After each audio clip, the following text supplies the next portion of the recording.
it's not just about your doctoral journey. This is your professional journey. And this network, this team that you create is going to support you beyond you graduating. And they're going to help you get to the next level in your career.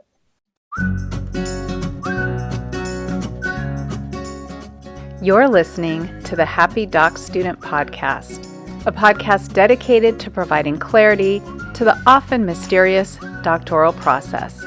Do you feel like you're losing your mind?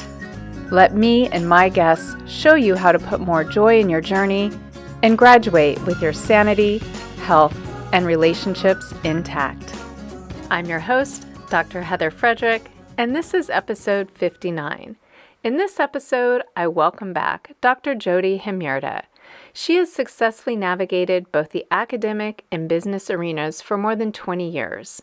Her passion for learning is evident as she actively facilitates dialogue that empowers people to become active participants in their lives, in both the classroom and the boardroom. Jodie works to connect people to others through dialogue, striving to find resolution to personal, professional, and organizational challenges. And having worked with her personally, I can say she is a master at that. She currently serves as the Dean of Graduate and Online Programs at St. Thomas University. Jodie, welcome back to the show. Heather, it's so great to be here. Thanks for having me.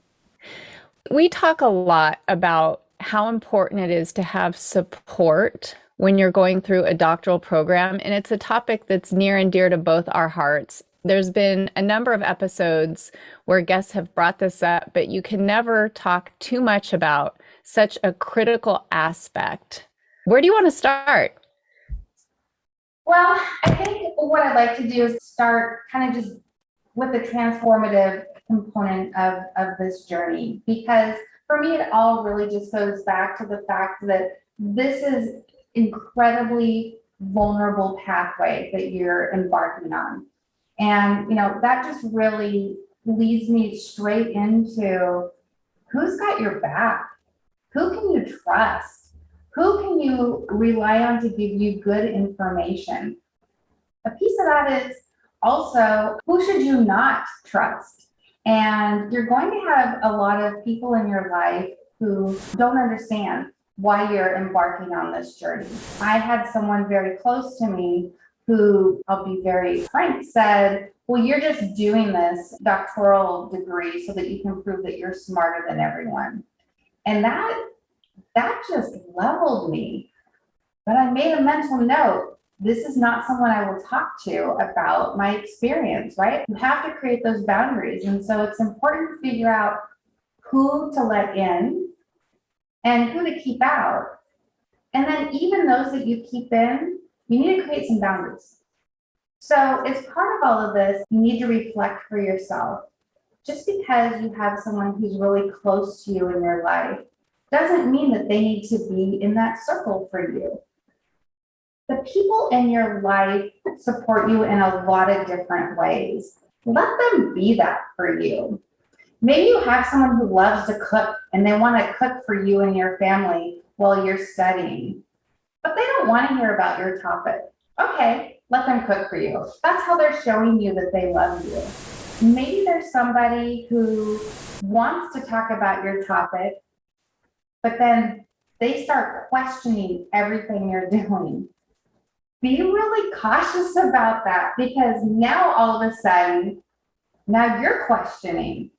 Well, maybe your research question isn't any good. Maybe your study's not feasible. Maybe everything your committee has told you is absolutely off base. So there's just so many different ways that people can inspire, distract, or shut you down. And so I think it's important to be honest with yourself. What do you need? Know you're going to need different things along your pathway, and figure out what those boundaries are, with the people. And the last time that we met, I talked about how I'm big in journaling. I'm also big in just note taking. Write it all down as you're going through the experience so that you know who fits in what. If you like to color code the people. These are the people to go to when I'm emotionally exhausted. these are the people who are going to give me really strong feedback on my actual writing or my methodology. These are the people that are going to sit with me in like really hard spaces and just be there with me. You know, everything that you've talked about so far really calls into the forefront consciously thinking about this and being very tactical, not waiting until you feel like you might want to quit, not waiting until your family hasn't eaten for a week, right? But at some point, actually getting out a piece of paper or opening up your laptop and saying, let me take stock of my tribe and let me see how they may support me. But then also, you have to check in with them and see if they're willing to do it. So it really becomes a conversation. Maybe step one is come up with the list, and then step two is engage with them and see how they may be willing to support what could be something they don't understand. I really love that. I did just listen to Michael and Kelly's podcast, and I was so impressed as a couple who separately, while married with family, separately got their doctoral degrees. I was so impressed with the intentionality. And so maybe I'm influenced from that and wishing that I had a little bit more of that. And it's what I try to do for my students is be tactical about these things. You only have so many minutes and hours in a day. Make sure that you're using them the most productive. And sometimes that productivity comes out of a nap. Oh, yeah. I'm right there with you and your other guests that you've spoken to about the power of self-care and mindfulness, and it truly expands time. But being tactical and explicit in those conversations about the boundaries and what people can do for you, you might be talking to those closest to you about why you're going to embark on this journey. They're not you and they're not in your head. And so when they say, I support you, they're saying that with a little bit of ignorance, right? Because they don't know. They're like, oh, I've supported you through school before, or we know other people who've done this. I support you. I will be there for you. I will financially and spiritually and emotionally. We're going to do this together. But then what that actually looks like in the day-to-day is very different. Especially when that day-to-day stretches 2 years, 3 years, 4 years. Yes. And the toll it takes on you, because you get so excited, you're about to hit a milestone. I think, oh, I've turned a corner and there's still, so much to do or so much to learn. I just think it's really important to figure out what those boundaries are, be open to the fact that they may change. My best friend, she deserves an honorary master's degree. She read and supported and dialogued with me and even edited my papers through my master's program. And then she continued some of that work as I was working on, started my doctoral coursework. And she says, I just don't understand why you have to keep putting all these citations in. It doesn't help with the flow of the reading. Because we were so engaged, she became one of those people that became a distraction for me. And so we had to change how she supported me, which was wonderful because she understood the details, the nitty-gritty components of what led me to my research question and my design. But it was a change in our relationship because how she supported me through one phase wasn't what I needed in the next phase. And so being aware of that, you're going to get support in unexpected places. So there's going to be people who are going to find their ways into your life, and it's so surprising it takes your breath away. And so I would also say, sure, have your groups, talk to your people, be open. I was in contact with the main theory of the theories that my research sat on top of. And there were two main people, and I was in touch with them early on. And I don't know if I was brave or if I just thought that that's what you were supposed to do, but I felt really confident in having email conversations with them. That was so great for me to feel their excitement that I was doing something with the work that they had done, that I was building on top of their models. One was a model and the other was a meta-analysis. And it was really exciting to be part of that. And so, it's something that I encourage my students to do. And they often get a little bit stuck in the imposter space of, oh my goodness, this person is published and they're on this panel. I can contact them.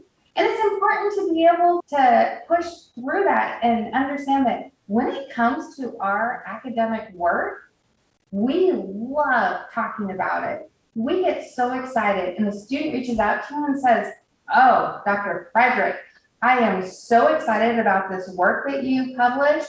I would really like to expand on it. You're like, absolutely, let's do that. That's great. So being able to break down those ideas of, oh, I know all these people, I've got my support system lined up, be open to the fact that it could be somebody that you're reading their published work that becomes somebody that becomes part of your network. I remember feeling somewhat starstruck. I think that's the best way to put it. When my chair said, well, reach out to her. Her email's right there on the publication, right? When you read an article, it tells you how to get in touch with the authors. And I thought, what would I say? And this is part of becoming a scholar. You are becoming a research scientist as well. And you're right, it's a huge compliment when someone reaches out to you and says, I read this work and it's serving as the foundation for my dissertation or my doctoral project. Researchers want to know that their work is impacting the field. So this idea of, all right, let's look at support. You've got the obvious. You've got family, friends, maybe coworkers. Understanding that these roles may change over time because you may need different things, they may need different things, but then extending it to other academicians. I'm curious, how do you encourage your students in terms of relationship building with their faculty, their committee, even the chair? So when a student contacts me and they're interested in me serving as their chair or on their committee, I immediately want to have a conversation with them in real time, preferably Zoom or at some other type of webinar experience, so that we can look at each other, talk through our communication expectations and preferences. We need to figure out, can we have hard conversations? Can we talk to the nitty gritty of, this is your 11th revision of this sentence, and I know that you are frustrated and you want to be done and you're looking to me for an answer. And there are pathways. There's no correct way to do it. And so I'm here to support you in that, and you may get really frustrated. Can we partner in that work together? And it's really difficult because each student's going to need something a little bit different. I think that that's really important to have those conversations early on. In the coursework workshops where we talk with all the doctoral students, we talk about selecting your chair. And we relate it back to the Myers-Briggs, the MBTI, and using your Myers-Briggs assessment tool to know yourself, know what you need up front, and then advocate for yourself. And so somebody who they're interviewing as a potential chair, I want to kind of uncover all of that with them. Let me tell you, I'm going to think out loud. I'm going to be really open with my feedback. I'm not going to hold back. At the same time, you maybe want more and or less of that. And let's figure out what you need and what I can give you. And so I think it's really important that students have all those conversations up front. And it's challenging to try and anticipate what's a hard conversation going to look like, right? Like you can't fake it, but you can try and figure out, is this somebody that I could potentially be talking to 2-3 years? As a student, maybe you need someone that you can call and just have one-off conversations just because you need someone to listen to you while you think out loud. So, just trying to figure out communication preferences, what's it going to look like to have those hard conversations. I think that that's really important. And then, of course, responsiveness. Some people are really good about transactional communication. Package it all up really nicely and then send it in an email, and then they walk away. Other people are very scattered, and that nicely packaged thought that could have been in that one email is maybe in partial ideas in 12 different emails that come scattered in different times. Working toward a communication stream that's going to best support both the chair and the student. I think that chair-student relationship, it can't just be because you like each other. There's got to be something substantive to the relationship. Your committee needs to support you in your degree, your area of the field that you're working within, right? So if you're getting a degree in psychology or if you're getting a degree in education, they need to be in that subject area. They need to know the field. You need somebody who's an expert in your methodology. And again, no one's going to be everything. So you need to pick and choose the different pieces. I have supported students before who picked me for something that was not directly related to those things, but more about how I facilitated dialogue almost as a coach to get through the process. That said, I think it's really important that you have that expertise because it's going to lead you to gaps that you're going to have to go out and get elsewhere. So if you're doing a methodology and you don't have anyone on the committee who has expertise in that methodology, you're going to have to fill that gap somewhere. And whether that means that you find somebody else that you can consult with on that methodology, or whether that means that maybe you have found a study that you want to build on, talking with that author and finding out all that you can about their methodology and building on it. But it's going to be more work because now not only are you doing your study, but now you're trying to supplement these different pieces as you go along. I had 4 different methodologists. I never felt supported in that space. So for me, that's probably an area where I need to like do some work and work through that because that was an area for me that was really tough. And so I always think for students, it's really, really important. Get that design methodology right. Make sure that you've got that good support. I want to pause you for a second, Jodie. When you said you had 4 methodologists, you didn't have 4 on your committee at one time. You went through 4 because there wasn't the right fit. Because it wasn't the right fit. And these were people that were recommended by the school. I believe what happened, I don't have a lot of evidence of this, but my gut feeling, knowing what I know now is that I actually triggered within them their own boundaries of what they were comfortable doing. And when it comes to methodology, the nuance can be everything. And so, doing a quantitative study, there's still so many different things you can do within that quantitative bubble. And just slight little variations, and then all of a sudden, oh, no, the methodologist would say, oh, you've turned a corner, that's not my expertise anymore. That makes it challenging. And also the subject matter. It is really important that you have somebody who knows who are the key researchers in the field. One of the things I really want to talk about are the power of conferences. Now, my PhD is in education with a specialization in education technology. So I want to kind of contextualize. I went to all the conferences. Right now, it's even easier to attend because most of them are virtual or have a virtual access option. Go to the conferences and get out of your comfort zone and talk to people. Take your research ideas and do a poster session. People are going to come by and they're going to talk to you, and it's going to invigorate you and it's going to help you build your network. Because whether that person is studying it or whether they've read something that reminds them of it, you're going to be exposed to new researchers, new fields, new terminology that can completely change and narrow your focus in ways that you didn't expect.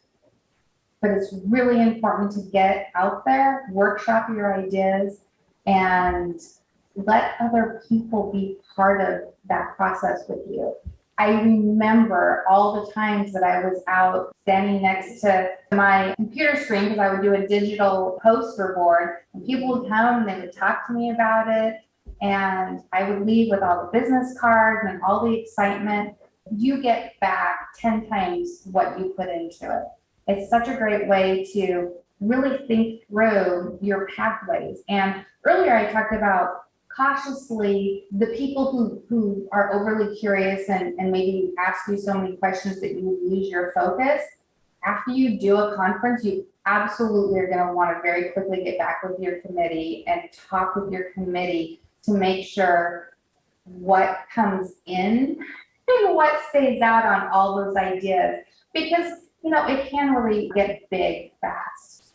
And you want to stay narrow. So you want to bring your committee back together, and you want to be able to talk to them about all these great experiences you've had. And now you're going to read this and you're going to do this, and they'll help you. They'll help guide you because you need to stay focused because you want to get done. But those are the places where you're going to go, and you're going to meet people in your field and be exposed that otherwise you wouldn't have had. And I think that that's an important thing. And it's not my comfort zone. I much prefer one-on-one, which is why the poster board sessions are so great. But the first time that I did one, I didn't even know what that meant. I'd never been to a conference. I didn't know what this kind of almost like a conference room just filled with easels with posters, people going around and having these conversations, what that would even look like. I was prepared for this big 50-minute session, and I was so heartwarmed to know, we can have these one-on-one conversations. And there's conferences out there that are free. I recently moved from Colorado, but in Colorado Springs at the Air Force Academy, they have a teaching and learning symposium that is phenomenal. They do such a great job. So look at your local schools, look at what's happening in your community, look at social media, and put yourself out there and start talking to people and make those connections. And ideally, you're doing this at the beginning of your program, not when you start working on your dissertation. When you first enter the program is when you really should build up those networks. And that's when you can stumble into something that you're like, this is what I want to study. And then you can actually develop that. That's the dream for all of us who support students, that they have an idea that begins at the beginning of their program, and as they go through their coursework, they keep feeding that idea and they build on it, and they use their coursework to do a literature review, right? They keep seeing, what are people saying, so that by the time they're done with their coursework, they have a really solid view of the literature ready to go to support their proposal. Finding those people and figuring out what the organizations are. It's so funny, Heather. I look at what the resources that people have available today to create their networks.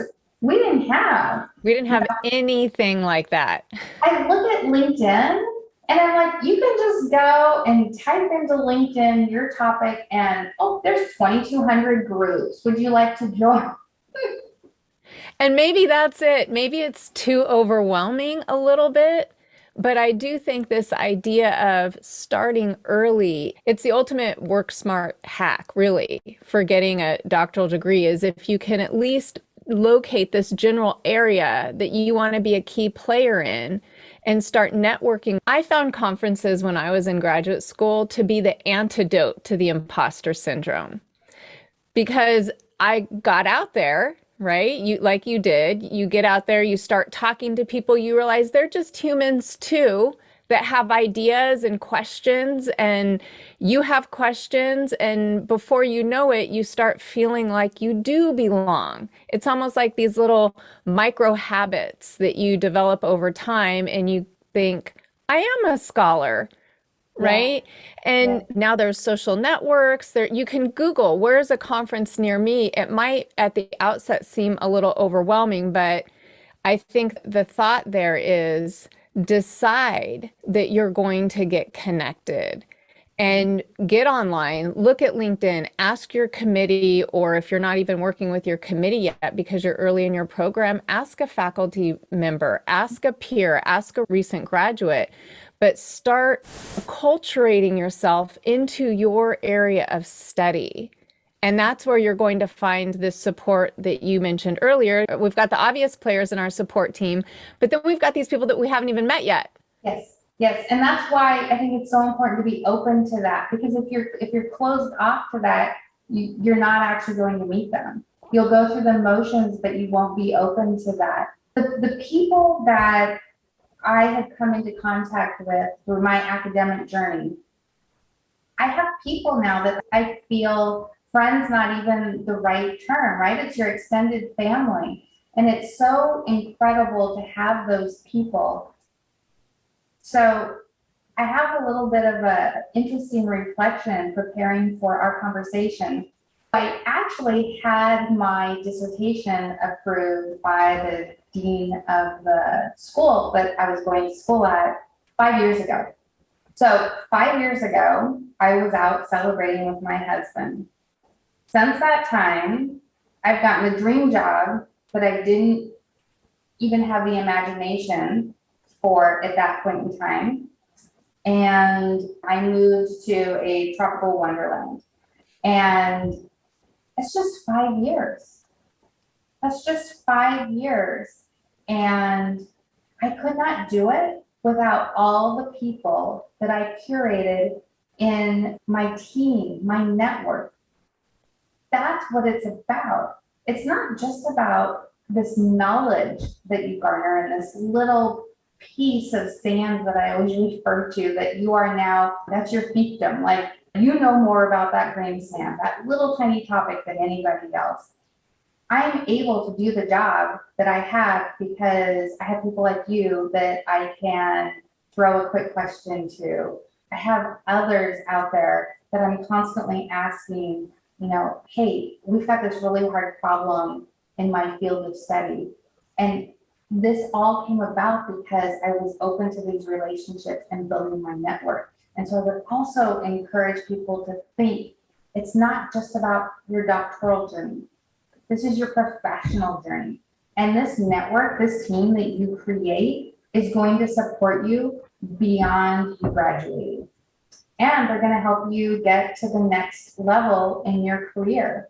And having people who believe in you and have been there for you is just so humbling. I mean, it's just absolutely amazing that people will do these things for you and you'll do it for them. And so it's just this great give and take, and you support one another.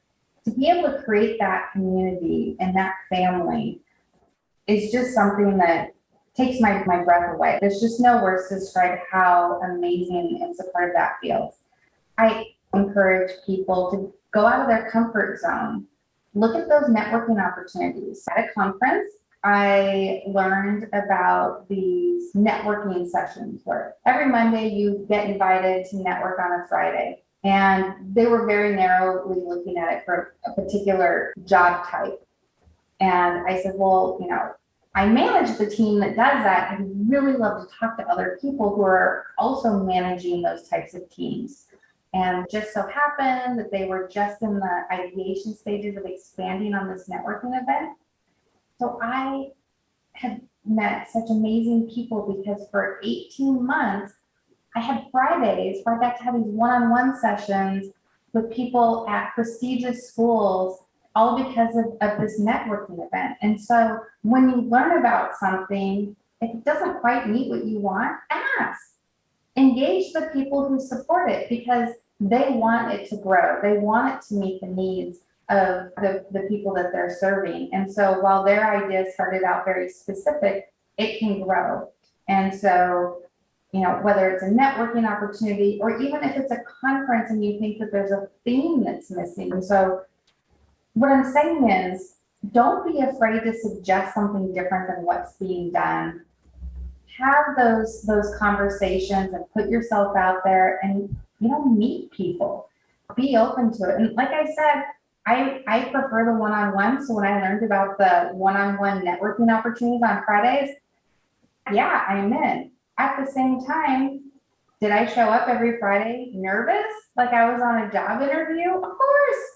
I'm like, oh my goodness, I get to meet this person at this prestigious school. This is so amazing. And you just keep showing up, you keep putting yourself out there, you're open to allowing people in. Jodie, what I love about listening to you talk is it's just so clear that a community of support, a good network, doesn't just happen.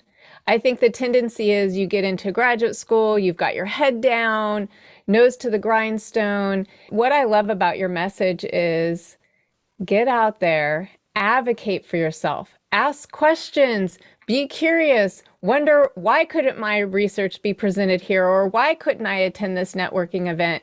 And then watch the amazing things that happen when you find that courage to sometimes maybe be a little bit outside your comfort zone, because it's not just about the people who are going to help you finish that big, huge paper, right? Whether it's a dissertation or a doctoral project, these people are going to be there after the degree. And I'm talking inner circle and outer circle. And that's usually why you're getting a doctoral degree. It's part of a professional development plan that you have for yourself. It's not a one and done. Yeah. It's a step on a journey that you're going to continue walking on. And you need a community around you as you continue that journey. Oh my gosh, Heather, I really like that. I love this idea that it's a piece of your professional development. It takes kind of the dragon slayer component out of it, right? It makes it more of this feasible, this is one of the steps. This is one of the things that you will do. I like that. And you're right. The underlying message is advocate for yourself. Create the boundaries, listen to others and what their boundaries are so you don't bring people out around you, and go outside your comfort zone and expand. And if you think that the people who are part of your circle at the very beginning when you sign up for your doctoral program are going to be enough to help get you through, lucky you, but that's really limiting. That's a limiting mindset.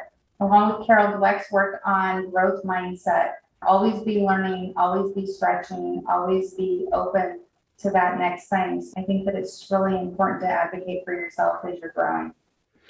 And being open to adding to maybe already a network that you know and love, it reduces the burden on those individuals. The bigger your network, you kind of spread the love, right? When you're in a doctoral program. It is, and remember that when you spend time with those other people, they're getting something from you too. And I think that when you're a learner, that's hard to imagine. It's hard to imagine that you have anything to contribute. And the reality is, for those of us on the other side, we are hungry to connect and hear people's stories because their ideas are creative and they're innovative, and often think, oh goodness, why didn't I think of that? That's fabulous. And we get really excited by that. So whether you're a student in a program looking to expand or enhance your network, or maybe you're faculty and listening to this podcast thinking, hey, these are some tips that I could share with my students, building in these reminders of engaging with the academic community are just so important. Absolutely. Absolutely. And practicing all of those skills, writing a proposal for a conference has some of the similar components as to writing the proposal for your doctoral project.